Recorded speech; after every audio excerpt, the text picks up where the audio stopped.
Bonjour. En 1999, le pape Saint Jean-Paul II a béatifié le père Nicolas Barré. On se dit, mais il est très peu connu, à quoi sert-il de le béatifier? Il n'est connu finalement que de l'ordre religieux qu'il a fondé, un ordre d'éducateurs. Eh bien, je dirais que c'est aussi pour lui rendre justice. En effet, nous connaissons beaucoup plus Saint Jean-Baptiste de La Salle, le fondateur des Frères des écoles chrétiennes.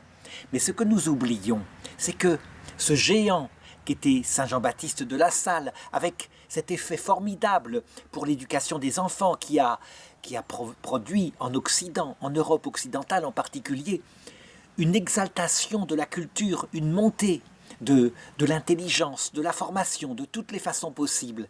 Eh bien, il était en fait un nain monté sur les épaules d'un autre géant qui l'avait précédé, et en particulier de ce père Nicolas Barré. C'est ainsi que nous devons nous regarder nous-mêmes, à savoir que nous sommes des serviteurs quelconques et que, bien évidemment, nous ne ferions rien si nous n'avions reçu, de par la tradition qui nous a précédés, des bonnes idées que nous avons ensuite fécondées.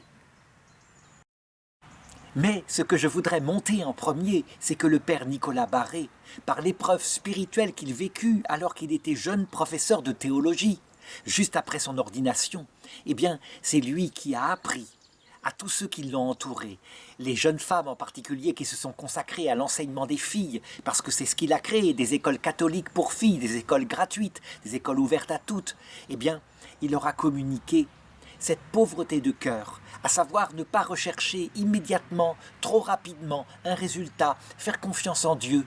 Finalement, nous sommes sur terre comme des personnes qui semons, parfois dans les larmes avec très peu de résultats. En effet, lorsqu'on plante une graine, on le voit bien, il ne sort rien, on va au champ le lendemain, rien n'a bougé. Mais cela produit des fruits, et surtout pour la vie éternelle. Lorsqu'on a ça dans l'âme, alors on peut le dire, on devient libre par rapport aux résultats. Et bien des apôtres se sont brûlés les ailes parce qu'ils attendaient trop de résultats immédiats. D'abord, et pour bien comprendre, il faut resituer la période et le moment où il est né. Il naît en 1621, le 21 octobre, dans le nord de la France, du côté d'Amiens.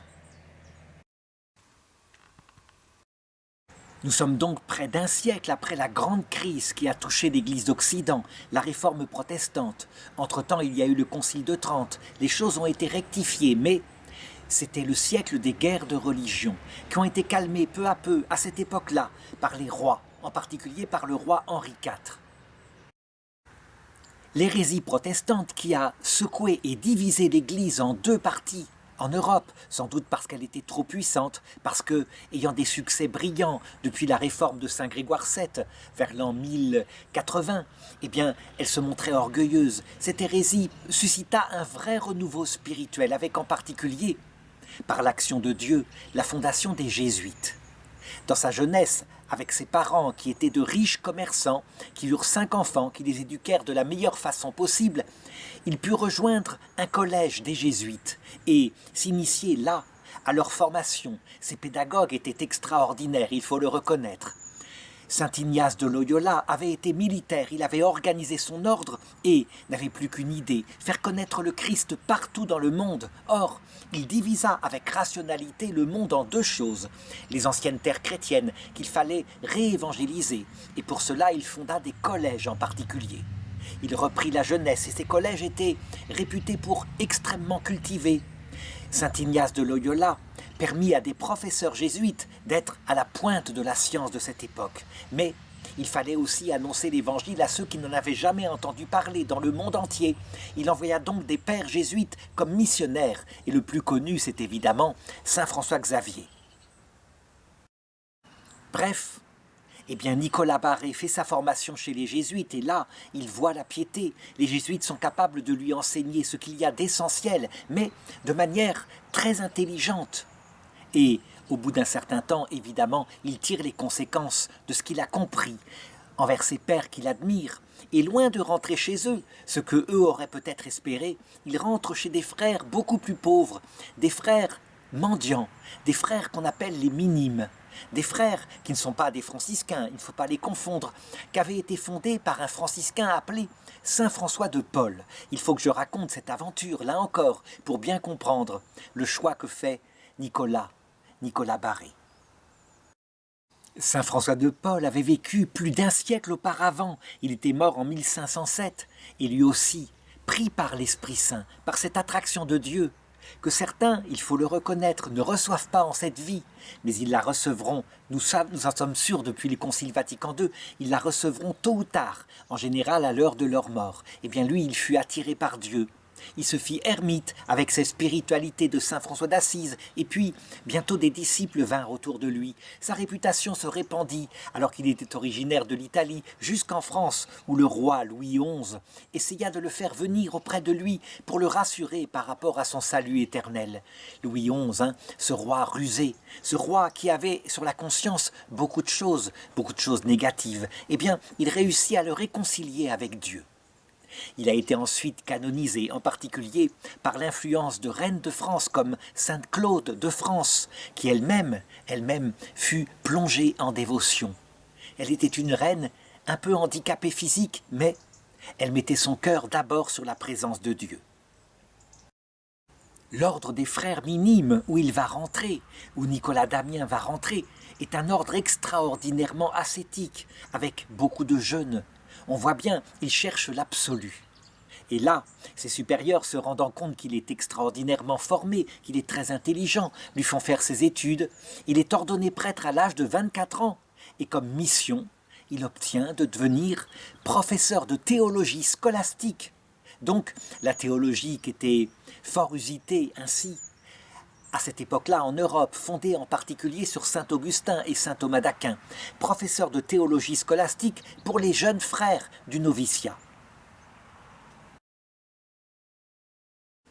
C'est vraiment, on peut le dire, une charge qui, de manière mondaine, est extraordinaire. Il est d'ailleurs enseignant place des Vosges à Paris. Il le restera pendant 10 ans, de l'âge de 24 ans à l'âge de 34 ans. On peut dire que, s'il le voulait, s'il n'avait pas ce sens de l'absolu qui est en lui, il ferait une carrière ecclésiastique tout à fait paisible. Mais il n'y a rien à faire. L'Esprit Saint continue de travailler son cœur. Il a donc l'absolu au niveau de la règle de vie, de la contemplation, de l'ascèse, mais ça ne lui suffit pas. Il faut qu'il fasse plus. Brûler sa vie ainsi à enseigner à des jeunes qui, eux, n'ont pas besoin d'être convaincus, ne le suffit pas. Quand il passe dans les rues de la ville, qu'il voit ainsi ces jeunes, ces enfants qui sont là, comme des troupeaux errants, et en particulier les filles qui sont abandonnées, que personne ne cherche à éduquer, eh bien, le feu de l'Esprit Saint remplit son cœur. Il va passer à cette époque-là par une vraie crise spirituelle, une crise qui va être fort utile, mais j'en parlerai tout à l'heure. En attendant, durant ces 10 années, eh bien, il a ce zèle apostolique qui brûle de plus en plus son cœur. Il est chargé aussi de la bibliothèque dans l'ordre des minimes. Et là, il va avoir un rôle extraordinaire pour aider le père François Giry, un prêtre qui est son contemporain, qui lui voudrait écrire des vies des saints, qui se rend compte que ceux qui ont vécu proche du Christ, que l'Église a mis en avant, sont souvent des modèles très fructueux. Et lorsqu'on répand par une saine bibliothèque la vie des saints, on peut arriver. Et c'est complémentaire avec la vie de Jésus, la vie de la Sainte Vierge, la vie des apôtres. On peut arriver à motiver les gens pour qu'ils marchent vers l'essentiel. Donc, il va participer en tant que bibliothécaire à donner à ce père Giry une grande documentation. Et il travaille avec énergie, il fait sa charge. La bibliothèque, le service d'archives de cette bibliothèque contenait environ 1800 ouvrages à cette époque-là. Mais, je l'ai dit, la crise le prend intérieurement, une crise qui lui dit quelque part qu'il faut qu'il porte des fruits, qu'il ne peut pas se contenter ainsi d'une vie paisible, tandis que le peuple de Dieu meurt de manque de connaissances.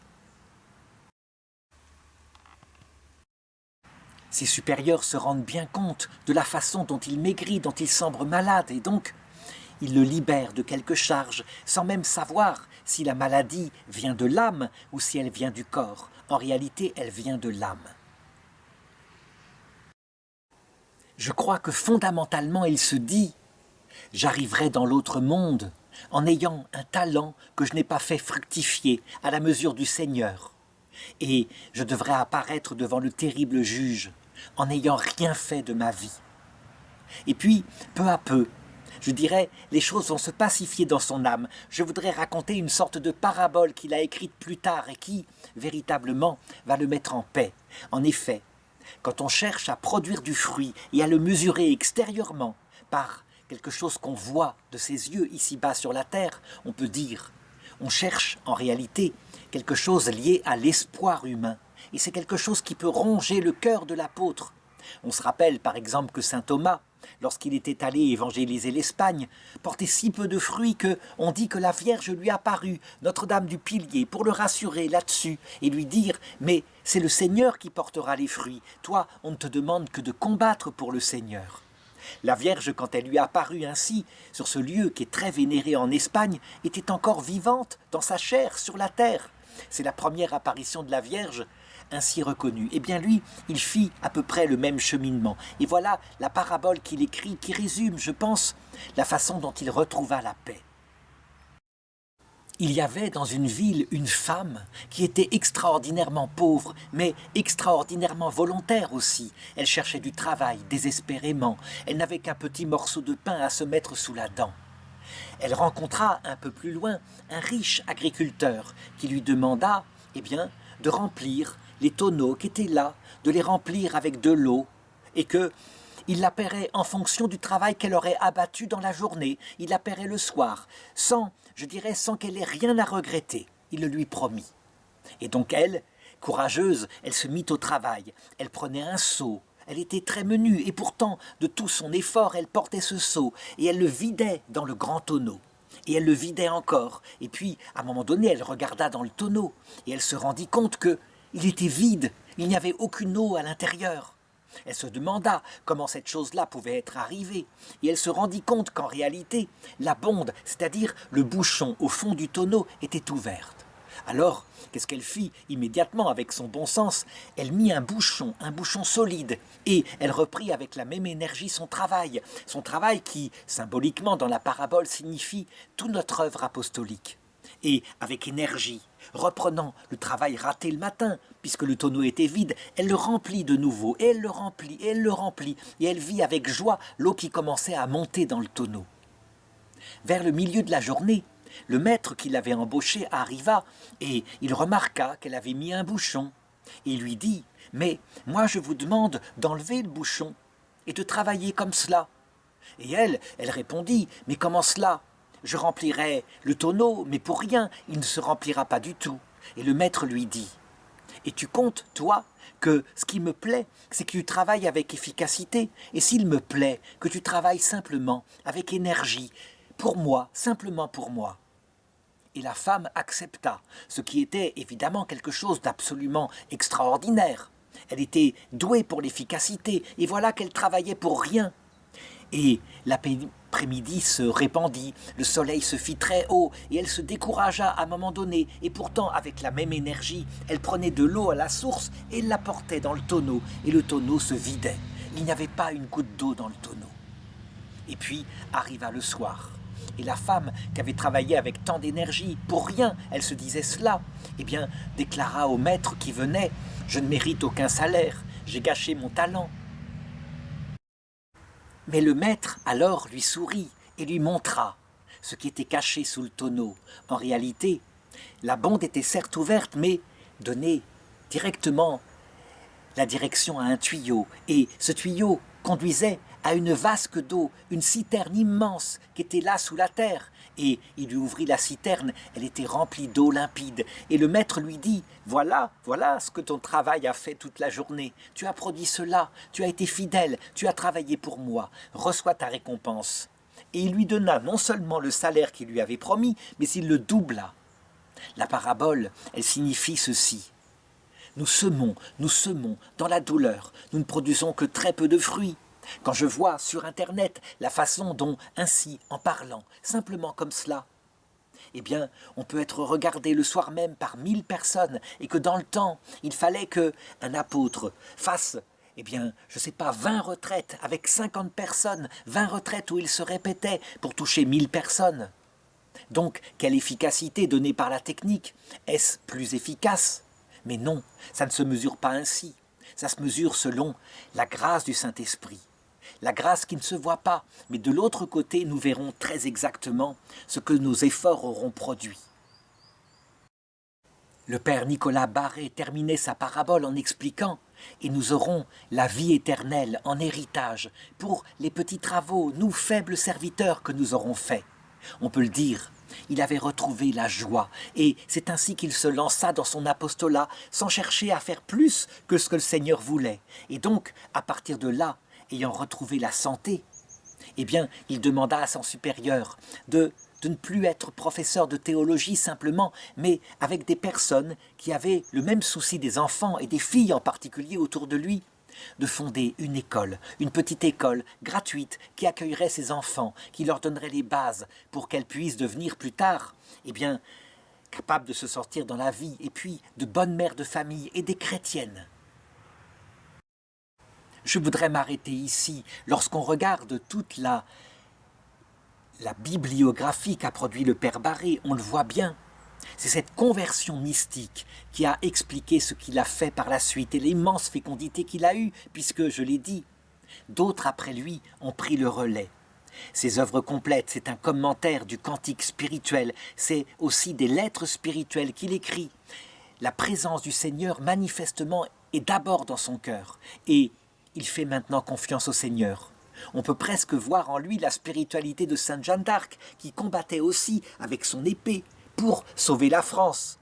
Et elle disait toujours, nous combattons, mais c'est le Seigneur qui donne la victoire.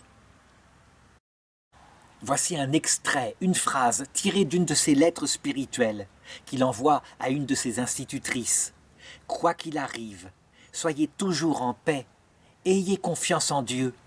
Il sera fait selon votre foi, votre espérance et votre charité, et vous verrez, dans l'autre monde, bien au-delà. » Et c'est ainsi que de ses 38 ans à ses 54 ans, donc entre 1659 et 1675, eh bien, il se dévoue entièrement aux pauvres enfants. Il fait œuvre d'éducation, en compagnie de quelques jeunes gens, et en particulier des jeunes filles dévouées, qui sont là, qui ont reçu quelques cultures, qui savent tenir une classe, et il organise les choses. Il veut éduquer les enfants. On peut le dire, hein, il doit tout inventer. Il a certes reçu une formation par les jésuites, mais il faut maintenant plaquer les choses sur des enfants qui ne sont pas de la bonne société, des enfants pauvres. Il faut trouver aussi une formation qui leur sera utile pour plus tard. On peut le dire, hein, l'invention des classes, ça veut dire une institutrice devant un groupe d'enfants, et non pas simplement un pédagogue devant un enfant, ce qu'on appelle un précepteur tel qu'était pratiqué l'enseignement dans les méthodes auparavant, eh bien il l'applique aux enfants. Et il va être un peu plus tard le conseiller et le père spirituel d'un certain Saint Jean-Baptiste de La Salle, mais j'en parlerai tout à l'heure. L'essentiel, c'est qu'en 1662, il a 41 ans et il se rend compte qu'il faut qu'il organise davantage les écoles pour filles qu'il a créées. La première chose qu'il faut organiser, c'est la spiritualité des maîtresses d'école. Il faut les former pour qu'elles ne passent pas par les mêmes épreuves que lui, qu'elles aient cette pauvreté du cœur, qu'elles fassent leur devoir d'État simplement en faisant confiance à l'Esprit Saint. Il va donc leur donner des conseils très profonds, très spirituels, des maximes qu'on a. C'est par exemple le numéro 21 de ses œuvres complètes, dit ceci: « Il faut s'appliquer davantage à établir le bien plutôt qu'à détruire le mal. Le bien étant établi, le mal ne pourra plus subsister. » C'est un peu pareil, on pourrait utiliser les mêmes maximes pour la vérité. On pourrait passer son temps dans une formation théologique à combattre les erreurs, à combattre les idéologies, le marxisme, le freudisme, toutes sortes de choses comme cela qui réduisent la nature humaine à un de ses aspects et qui oublient tout le reste. Mais en réalité, il est beaucoup plus fructueux de parler de la vérité, de la nature humaine dans sa complétude. Et alors, on peut le dire, les idéologies se mettent simplement là où elles disent quelque chose de vrai, à leur place, et tout ce qui est exagéré s'évacue. Eh bien, il le dit, lui, pour le bien. Autre conseil qu'il donne, plus nous sommes unis à Dieu, plus nous recevons de force d'esprit et d'influence, puisque lui est la source et l'océan. Ça, c'est véritablement quelque chose que, au XXe siècle, dans la deuxième partie du XXe siècle, beaucoup de prêtres qui ont fait des œuvres ont oublié. Mais la fécondité, elle vient de la source vive. Nous sommes, disait Jésus, un peu comme les branches de la vigne, les sarments. Et une branche qui n'est pas fixée sur le tronc d'où vient la sève, elle se dessèche, elle ne porte pas de fruits. Lui l'a tout à fait compris.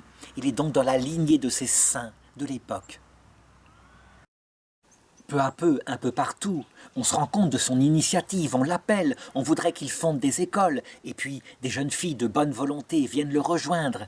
En 1675, il a 54 ans, il revient à Paris, là où il y a un centre où on l'a appelé, et il va fonder de nouvelles écoles et de nouvelles communautés avec ces jeunes filles qui se consacrent à Dieu. C'est ainsi qu'il fonde les maîtresses des écoles charitables. Elles sont regroupées près de la ville de Saint-Maur, d'où le nom qu'on donnera plus tard à cet ordre, les Dames de la rue Saint-Maur. Mais en réalité, leur vrai nom, ce n'est pas ça. Le vrai nom, c'est les maîtresses des écoles charitables de l'Enfant Jésus. En latin, parce qu'il va lui falloir fonder canoniquement les choses, aller voir l'évêque, et l'évêque va bientôt reconnaître les choses. La Congregatio Sororum a Jesu Ifante. Très vite, parce que c'est une initiative qui est dans l'air du temps. Il faut faire cela, on le voit bien. On doit maintenant s'occuper du peuple, l'élever spirituellement et intellectuellement. L'archevêque de Rouen, qui s'appelle François Harlet de Champvallon, va reconnaître cette congrégation comme diocésaine. Il lui faut évidemment aussi une supérieure générale, maintenant qu'elle a été reconnue, cette congrégation. Et la première va être Marie Ayer, une femme du peuple, mais une femme extraordinairement dévouée. Elle restera supérieure générale entre 1678 et 1702, c'est-à-dire bien après la mort de Nicolas Barré. C'est aussi vers cette époque-là qu'il rencontre un jeune prêtre, un prêtre de famille noble, qui lui aussi est là et qui passe par la même épreuve spirituelle que la sienne, à savoir, il est entré quelque part et il va faire une carrière ecclésiastique, ne serait-ce que par son nom, il deviendra probablement évêque. Il s'appelle Jean-Baptiste de la Salle. Il va le conseiller, il va lui enjoindre de renoncer à ses biens, de vivre pauvre, avec les maîtres d'école et de faire la même chose que lui, il a fait pour les filles, de le faire maintenant pour les garçons, de créer des maîtres charitables, parce que on ne peut pas laisser tomber les garçons, c'est aussi important que les filles. Les frères des écoles chrétiennes qui existent encore, qui existent principalement, malheureusement, en Afrique, en Asie, qui, en Europe, ont connu une crise terrible à cause de mai 68, de la laïcisation, mais qui peut-être renaîtront de leurs cendres. Les frères des écoles chrétiennes vont avoir un rôle presque aussi important que les écoles jésuites. Mais ce sont des écoles plus simples, adaptées à un milieu plus populaire, les jésuites formant les élites de la société occidentale. Le père Nicolas Barré va se dévouer jusqu'au bout de ses forces. Il est temps qu'il est sur terre, il le dit, il faut qu'il fasse fructifier le talent qu'on lui a donné. Donc il crée de nouvelles écoles, il forme aussi, il vise à cela, il forme avec solidité les jeunes femmes qui rejoignent sa congrégation. Il va mourir enfin, ayant tout donné, le 31 mai 1686 à Paris.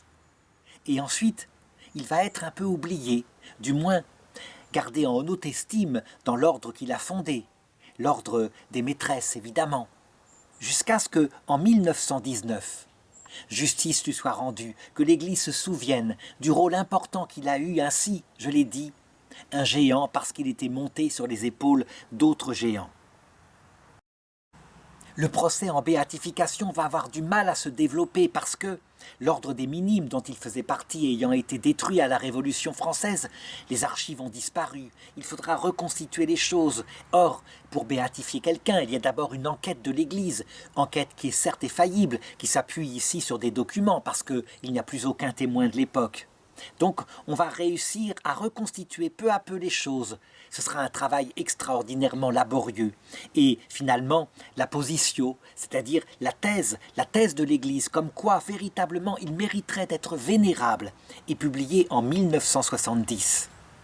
Il faudra évidemment par la suite la confirmation de Dieu. C'est ce que demande le droit canonique. Est-ce que Dieu est d'accord pour qu'il soit mis sur les autels, vénéré d'abord dans les milieux où il est connu, donc dans l'ordre qu'il a fondé? Eh bien oui, le miracle va avoir lieu, une guérison en décembre 1989, qui va être reconnue comme miraculeuse en 1997. Et donc, il est béatifié à Rome le 7 mars 1999 par le pape Jean-Paul II, ce pape énergique qui avait secoué la congrégation pour la cause des saints, qui à lui seul, dit-on, a béatifié autant de saints que tous ses prédécesseurs. Je conclurai cette vidéo que si on doit retenir une seule leçon du bienheureux père Nicolas Barré, c'est celle de l'espérance théologale. À tous ceux qui, petits prêtres de paroisse, semblent s'épuiser à donner des sacrements à un public tout à fait restreint, quelques vieilles qui vont encore assister à la messe à cause d'autres qui ont semé avant elles, eh bien qu'ils continuent courageusement, qu'ils ne s'occupent pas. C'est l'Esprit Saint qui donne la croissance à l'Église, la croissance visible, et c'est aussi l'Esprit Saint qui la lui retire quand il veut lui apprendre un chemin d'humilité.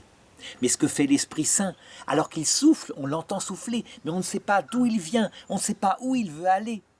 On doit absolument croire qu'il fait ce qu'il y a de mieux, et que même lorsqu'il se cache dans des périodes où l'Église connaît une crise, c'est qu'il sait que c'est ainsi qu'il conduira par un temps de désert intérieur, à un plus grand salut éternel, parce que celui qui a eu très soif durant sa vie, loin du Seigneur, lorsque tout d'un coup la source d'eau vive lui apparaît à l'heure de la mort, quelquefois il se met à aimer avec une puissance, une énergie, d'autant plus forte qu'il sait ce que c'est que vivre loin du Seigneur. D'ailleurs, on le voit bien, dès cette terre, pour ceux qui sont des convertis. La ferveur est quelquefois beaucoup plus forte parce qu'ils se souviennent de ce que c'est que vivre loin de la source d'eau vive.